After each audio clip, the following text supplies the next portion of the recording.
Morning everybody. Welcome to my channel Vijayalakshmi. ఈరోజు lesson కిరణజన్య సంయోగ క్రియ.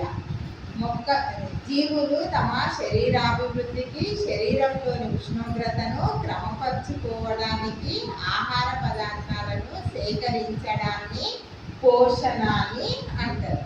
ఈ ఆహార పదార్థాలు అనేటువంటివి అన్ని జీవులకు, మానవుడితో సహా అన్ని జీవులకు స్వయం పోషక జీవుల వల్ల స్వయం పోషకాల ద్వారా లభిస్తాయి. స్వయం పోషకాలు అంటే ఆహార పదార్థాలను తాము సొంతంగా తయారు చేసుకునేటటువంటి జీవులను స్వయం పోషకాలు అని అంటారు. స్వయం పోషకాలు కిరణజన్య సంయోగ క్రియ అనే ప్రక్రియ ద్వారా ఆహార పదార్థాలను తయారు చేసుకుంటాయి.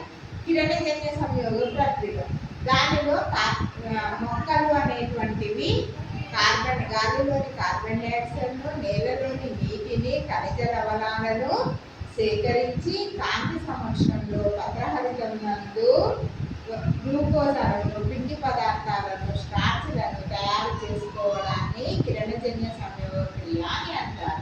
కిరణజన్య సంయోగ క్రియను సమీకరణం రూపంలో సూచించినటువంటి శాస్త్రవేత్త వాన్ నీల్.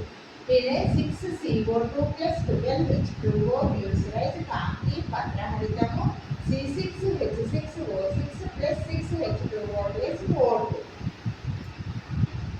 గాలిలోని కార్బన్ డైఆక్సైడ్, నీరు, కాంతి సమక్షంలో పత్రహరితం నందు ఈ గ్లూకోజ్ అనేటువంటి దాన్ని, ఈ ఆహార పదార్థాలను తయారు చేసుకోవడం అనేటువంటిది జరుగుతుంది. ఇదే కిరణజన్య సంయోగ క్రియకు సమీకరణం.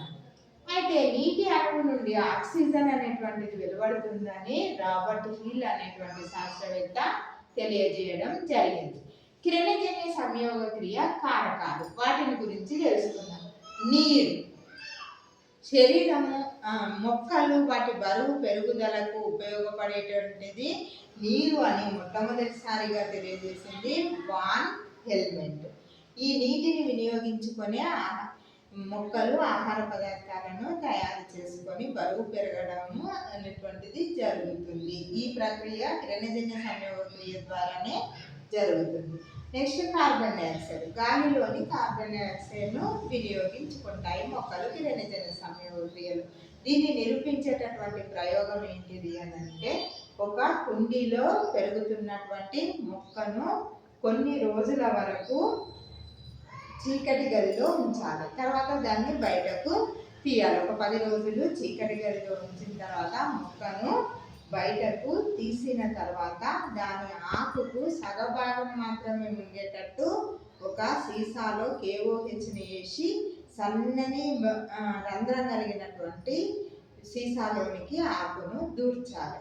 దూర్చి అట్లా 2-3 గంటల సేపు ఎండలో ఉంచిన తర్వాత ఆ ఆకును మొక్క నుండి వేరు చేసి దానిని అయోడిన్ ద్రావణంలో పరీక్ష అనేటువంటిది చేసినప్పుడు ఏదైతే కార్బన్ డైఆక్సైడ్ అందని భాగం ఉంటుందో అది తెల్లగా ఉంటుంది. అంది పిండి పదార్థం తయారైనటువంటి భాగం అనేటువంటిది నీలి నలుపు రంగులో ఉంటుంది. దీనిని బట్టి మొక్క ఆహార పదార్థాలు తయారు చేసుకోవడానికి కార్బన్ డైఆక్సైడ్ అనేటువంటిది అవసరమని తెలియజేస్తున్నది. రేపు పత్రహరితము అనేటువంటిది ఎక్కడ ఉంటుంది, దానిలో జరిగేటటువంటి క్రియలను గురించి తెలుసుకుందాం. Please subscribe my channel, like my video. Thank you.